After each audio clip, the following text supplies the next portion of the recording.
안녕하세요. 스포츠 팬 여러분. 오늘은 아시안컵에서 펼쳐진 중국과 레바논의 경기에 대한 뜨거운 이슈를 자세히 다뤄보겠습니다. 이 경기는 단순히 스포츠적인 측면을 넘어 여러 면에서 관심을 끌었습니다. 먼저 중국 팀의 상황을 살펴보면 이들은 타지키스탄과의 첫 경기에서 무승부를 기록한 후 레바논과의 경기에서 승리가 절실했습니다. 그러나 중국은 이 경기에서 방어적인 전술을 구사했고 이는 경기의 흐름을 더욱 지루하게 만들었습니다. 결국 중국은 승점 3점을 얻는 데 실패하며 경기 후에는 심판의 공정성 문제를 제기하며 자신들이 피해자라고 주장했습니다. 한편 경기의 내용 자체도 매우 특이했습니다. 중국은 경기 내내 상대에게 무려 167회의 턴오버를 기록했고 레바논도 140회가 넘는 턴오버를 기록하며 이 경기는 기록적인 수준으로 전개되었습니다. 이렇게 높은 턴오버 수치는 두 팀의 부족한 기술력을 여실히 보여주었습니다. 경기 중 선수들의 행동도 공격적이었고 이것은 경기의 품격을 떨어뜨리는 요소로 작용했습니다. 더욱 흥미로운 점은 이날 주심이 대한민국의 고영진 주심이었다는 사실입니다.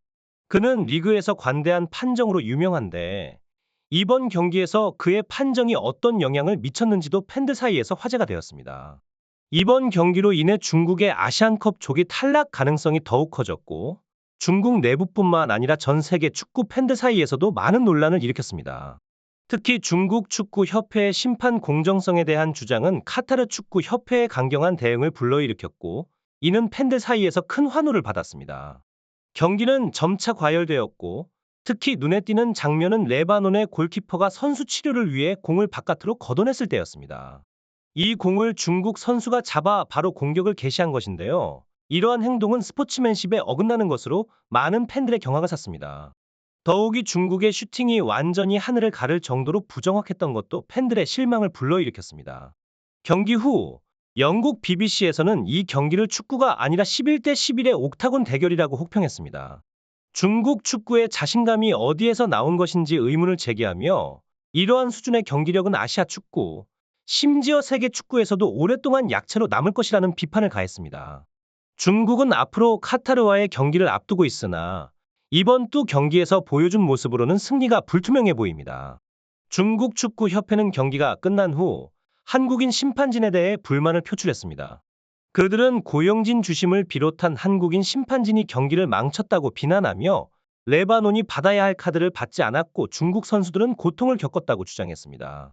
또한 이번 대회에서 카타르와 PSG 등 여러 세력이 한국 대표팀에게 특혜를 주었다며 한국인 심판들이 중국에 불이익을 줬다고 주장했습니다. 중국 언론들은 이러한 주장에 편승하여 보도를 이어가고 있습니다.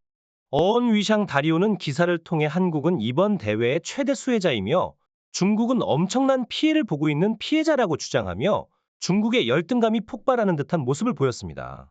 하지만 이러한 주장은 설득력이 없는 것으로 보입니다. 실제로 레바논과 중국의 경기에서 한국이 이득을 보는 것은 전혀 없으며 심판에 대한 비판은 객관적 근거가 부족한 상황입니다. 이에 대한 팬들의 반응은 다양합니다.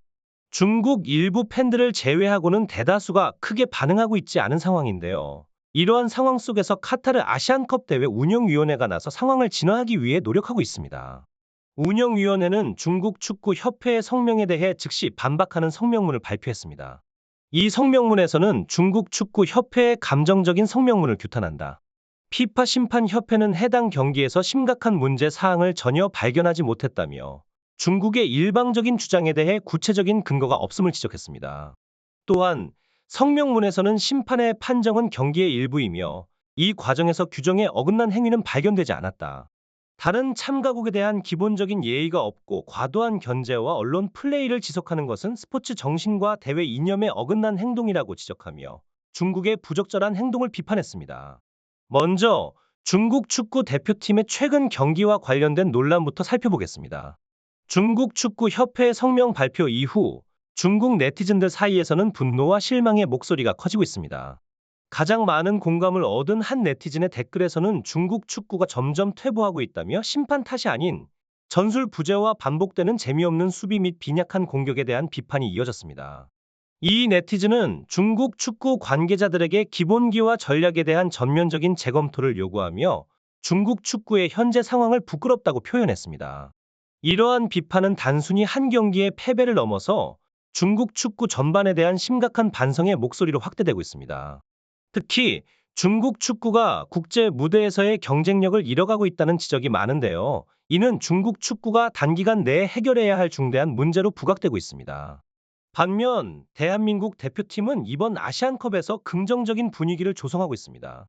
1차전에서의 좋은 성적은 팀의 사기를 높이는데 크게 기여했고, 이제 2차전에서의 승리를 통해 토너먼트 진출을 확정 지으려는 목표를 가지고 있습니다.